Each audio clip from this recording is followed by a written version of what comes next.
చివరికి వస్తే urea supply చేసే తెలివితేటలు లేవానండి. మా గవర్నమెంట్ ఉన్నప్పుడు రైతులు గ్రామాలలో ఒక ఆటో రిక్షాకి డబ్బులు ఇచ్చి 10 బస్తాలు తెచ్చి బాబు అంటే తెచ్చి ఇక్కడ పడేసిపోతుండే వాడు పొలం కాడ.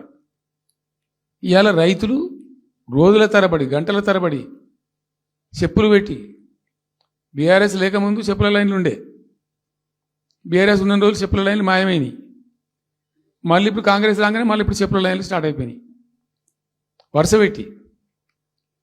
మళ్ళీ ఇప్పుడు ఏందో యాపో బోపో తెచ్చిండ్రు, అది ఒత్తితే నడచలేదు, పిక్తలేదు. అది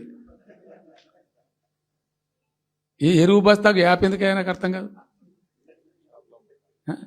ఇంకా ఆ యాప్లో కూడా నాకు పూర్తిగా తెలియలేదు.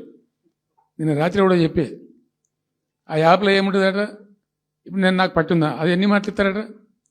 సపోజ్ నాకు 3 ఎకరాలు ఉంది, 3 ఎకరాలు ఉంటే ఎకరానికి 2 బస్తాలు చొప్పున 3 సార్లు ఇస్తారట. అది అంటే 3 సార్లు పోవాలి. ఇక యాడికి పోవానో నాకే తెలియదు. ముఠమూల యాపే దొరకదు కాలబెట్టి. అది ఏదైనా చదువుకుని పోరాని పెట్టుకొని విని పట్టుకొని తిప్పలు పడదామంటే కూడా ఆ యాప్ ఒత్తితే ఏం కనబడుతుందట, యాప్ ఒత్తితే ఏం కనబడుతుందట. ఏ గోదాంలో ఎరువులు అని చెప్తారట. అంటే ఇలా గజ్వేల్లో చెప్తారు, రేపు సిద్దిపేటలో చెప్తారు, ఎల్లుండి సిరిసిల్లలో చెప్తారు. ఏ గోదాం పోవాలి, ఎటు పోవాలి, ఇంతకన్నా జోక్ ఉంటుందా? రైతులకు మండల కేంద్రంలో ఎరువుల దుకాణం ఉంటుంది, తప్పితే వాళ్ళ తాలూకా కేంద్రంలో ఉంటుంది ఎక్కువ. ఆడ సావుకారు ఉంటాడు, ఇచ్చేటోడు ఉంటాడు, అప్పిచ్చేటోడు ఉంటాడు.